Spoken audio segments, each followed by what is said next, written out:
ТОО «Экибастузская ГРЭС-1» имени Булата Нуржанова трудится около 2000 сотрудников.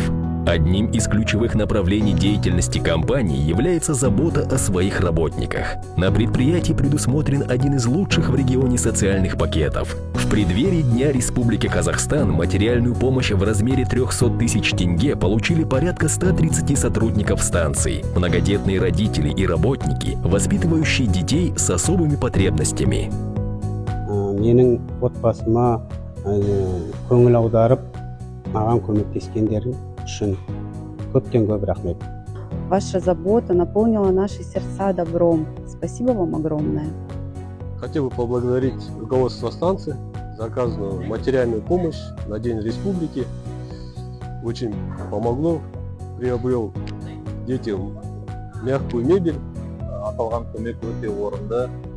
Бөлінген ақшаларға балаларымызға керекті құрал-жабдықтарды алдық. Алдағы болатын конкурстардың өтемақысын төлеп, сондай жағдайларға жұмсадық.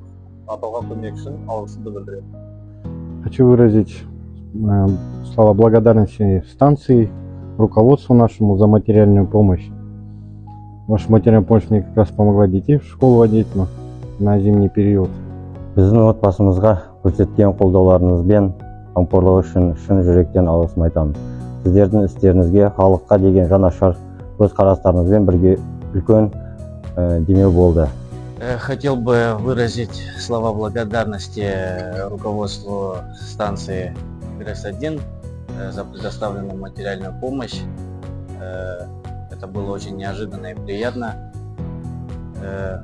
Средства были потрачены на развитие ребенка. Ваша доброта и участие подарили нам надежду, что рядом есть люди, которым не безразлична судьба детей с особенностями. Пусть ваше добро возвращается вам радостью и благополучием.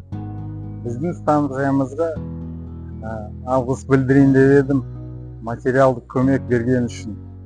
Ол мен үшін, біздің жанұямыз үшін өте маңызды.